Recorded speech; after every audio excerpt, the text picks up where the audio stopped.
블라인드 뷰 시작해보겠습니다. 함께할 두 분 먼저 소개하겠습니다. 주식회사 플래처 김덕호 대표, JNC 투자자문 소재민 대표 나왔습니다. 어서 오세요.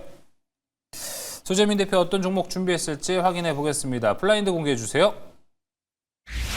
상승 시그널 포착, 이 종목 출발 준비 완료. 바로 공개해 보겠습니다. 어떤 종목일까요? 블라인드 오픈. CIS. 자, 바로 들어가 보겠습니다. 자, 일단 해당 종목 같은 경우는 2차 전비, 2차 전지 안에서 좀 소외받는 그렇죠. 종목이죠. 아무래도 전극 공적 장비를 만드는 회사이기 때문에 쉽게 말해서 배터리에 있는 우리 플러스 마이너스 있잖아요. 이걸 양극이라고 하고 전극이라고 합니다. 이걸 만드는 회사이기 때문에 ESS 관련주로도 묶이기는 하나, 보통 CIS 같은 경우는 전고체 관련 이슈로 좀 움직임을 보여주는 경우가 많아요. 그래서 이수 스페셜티, 삼성 SDI, 한농화성, CIS 이 네 가지를 묶게 되고요. CIS는 그중에 가장 좀 약한 움직임을 보여주는 종목입니다. 자, 그런데 최근에 우리가 2차 전지 관련주들 좀 별로야 라고 했다가 최근에 이제 막 반등하고 있는 이유가 ESS 산업이 좀 개화되면서 뭐 실적들이 개선될 것이라는 기대감 때문이었거든요. 아무래도 2차 전지가 실적이 뒷받침되지 않은 종목군들이 많았기 때문에 이번에 2차 전지의 강한 상승도 실적 개선에 대한 기대감이 한몫했다라는 거죠. CIS 같은 경우는 사실 2차 전지 같은 경우가 보통 실적이 좋은 경우가 거의 없는데 CIS는 그래도 안정적으로 실적을 내고 있는 기업입니다. 뭐 거기다 이제 추가적으로 단순히 ESS만 가지고 2차 전지가 막 계속 올라갈 것이다? 전 이렇게 보지 않거든요. 결국 2차 전지가 더 멀리 가기 위해서는 로봇과 산업이 묶여야 되는데 그렇다라고 한다면 전고체 이슈가 붙을 가능성이 굉장히 높다라고 보고 있습니다. 그런 관점에서 CIS 아래 구간에서 굉장히 긴 시간 횡보를 했고 회사도 탄탄한 회사인 만큼 이번에 한번 터진다라고 하면 좀 강한 상승을 기대해 볼 만할 것 같아요. 일단 CIS 차트를 좀 보시면 CIS는 거의 뭐 죄지은 것처럼 일봉 주봉상 61선, 121선 돌파 못하고 계속 밀렸거든요. 거의 1년 넘게. 뭐 계속 2년 가까이 밀린 상태에서 이번에 61선과 480선 위로 안정적으로 주봉에서 추세 전환을 성공한 모양새입니다. 그리고 항상 차트를 볼 때 중요한 게 뭐냐면 뒤에 받쳐주고 있는 괜찮은 거래량이 있냐 없냐의 유무인데 CIS는 보면은 여기서 장대 양봉 나왔던 거래량들을 보면은 음봉이 아니라 거의 다 장대 양봉을 뽑고 거래량 터졌는데 거래량 없이 아래로 밀려서 지금까지 횡보를 했던 종목이거든요. 그렇게 박스권을 꽤나 길게 그은 다음에 지금 추세 전환을 시도하고 있는 만큼 만약에 CIS가 이번 주 FOMC 회의 끝나고 나서도 안정적으로 한 7,800원, 7,900원 라인을 유지해 준다라고 했을 때는 뭐 그냥 정말 소심한 목표가로는 8,300원 정도까지는 쉽게 갈 수 있다고 보고요.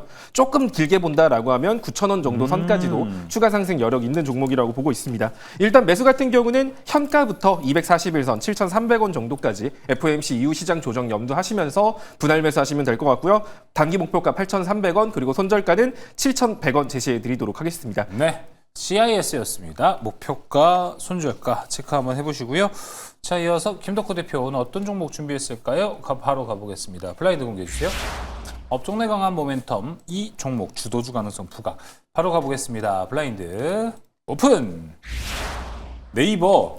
야, 네이버 12월 들어서 움직인 적이 없는 것 같아요. 뭐 그럴 수밖에 없죠. 지금 네이버가 계속 주가가 잘 못 가는 이유는 분명하게 두 가지가 있습니다. 첫 번째는 일단 스테이블 코인 관련 이슈들이 좀 많이 이제 종식이 되면서 상대적으로 이제 주가 조정이 좀 많이 나오고 있는 모습이고. 그쵸?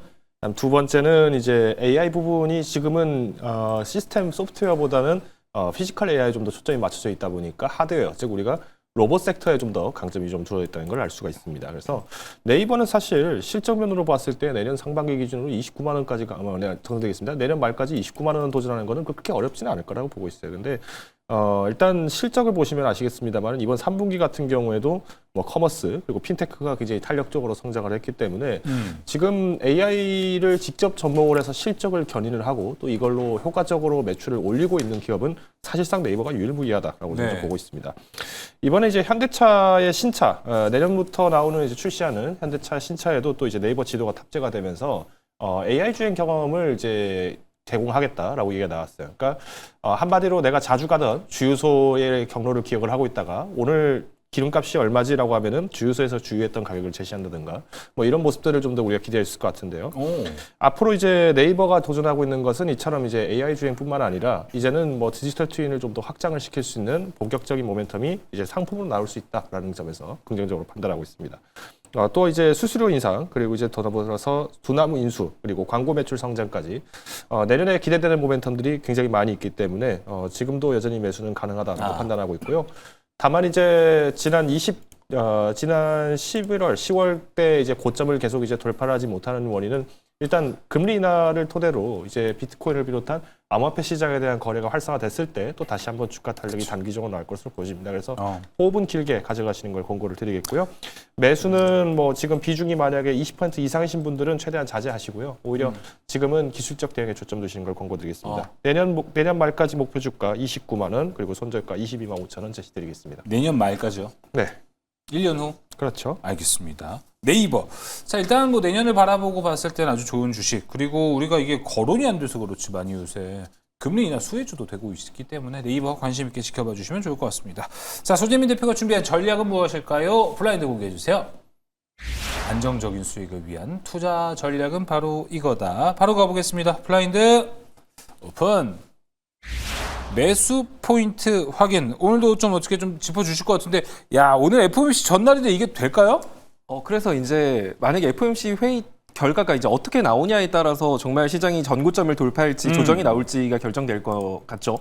그러면 사실 뭐 전고점을 돌파한다라고 하면 추세, 지금 제가 생각했던 박스권 추세도 벗어나는 거고 코스닥 같은 경우도 저항을 돌파하는 상승이 나오기 때문에 그랬을 때는 새롭게 추세, 가파르게 추가적인 고점 계속 나오는 거라 사실 여러분들이 편하게 매매를 하셔도 됩니다. 다만 이제 여기서 FOMC 회의에서 뭐 금리 인하는 하겠다만 좀 매파적 금리 인하, 당분간은 금리 인하 안 할 것 같아요. 뭐 이런 식으로 뉘앙스를 올라간다라고 하면 시장이 조정을 주겠죠. 다만 어쨌든 내년에는 또 금리 인하 기조가 유지될 수밖에 없는 상황이기 때문에 이런 걸로 시장을 흔든다라고 하면 사실 위기감을 느끼기보다는 기회로 생각하시면 좋을 것 같아요. 다만 떨어질 때마다 기회라고 축축을 하다 보면 정작 많이 떨어졌을 때 돈이 없어서 아무것도 못 하거든요. 그래서 어디까지 좀 밀릴 수 있다. 만약에 내일 FOMC 회의 결과로 인해서 시장 조정이 나온다라고 했을 때는 코스피 같은 경우는 4,000포인트에서 4,020포인트 정도까지 소폭 눌릴 수 있어서 거기를 매수 타점으로 잡으시면 될 것 같고요. 코스닥 같은 경우도 900에서 한 905포인트 정도까지 1차 조정이 나올 수 있어요. 내일 만약에 조정이 나온다면 그러면 그 정도 라인 올 때까지는 어설프게 빠졌다라고 해서 이거 기회다라고 잡기보다는 딱 그 자리 기다렸다가 거기 어차피 올 거거든요. 시장 빠지면. 그럼 그 자리 와서 여러분들이 눈여겨봤던 2차 전지나 반도체 잡으시면 될 것 같고요. 그게 아니다라고 하더라도 거기까지 조정 염두하시면서 여러분들이 분할 매수 전략 잡으시면 될 것 같습니다. 이거 되게 중요합니다. 내일 같은 날 최악의 시나리오를 한번 그려보고 대응하는 게 아주 좋은 전략이 될 때가 있습니다. 자, 이 포인트 잘 확인해 보시면 좋을 것 같고요. FOMC를 앞두고 김덕호 대표 어떤 전략 갖고 왔을까요? 블라인드 공개해 주세요. 지금 시장에서 유효한 투자 전략은 바로 이거다. 바로 가보겠습니다. 블라인드 오픈. 개교 개조. 네. 뭐예요? 교만함을 경계하고 조급함을 경계하자라는 뜻의 개교 사자성어입니다.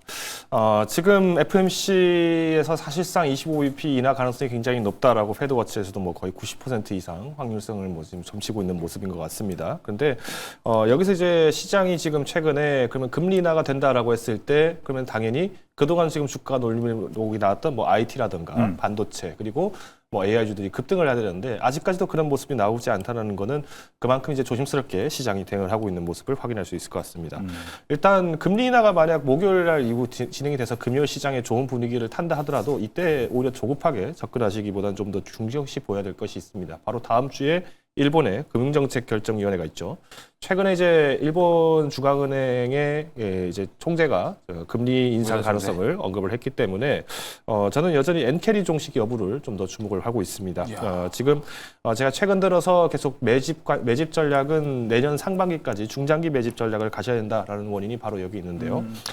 여전히 익절가 손절가 엄수만 잘 하신다라면은 오히려 주가가 좀 조정이 나온다 하더라도 또 다시 한번 도전할 수 있는 기회에 과감하게 잡을 수 있기 때문에 너무 두려워하실 필요는 없다라고 말씀드리겠습니다. 다음 주에 BOJ 있죠. 개교 개조도 되고 산 넘어 산. 그렇죠. 이거 네 글자죠. 네, 이것도 될 것 같습니다. 네, 오늘 블라인드 뷰는 여기서 마무리해 보도록 하겠습니다.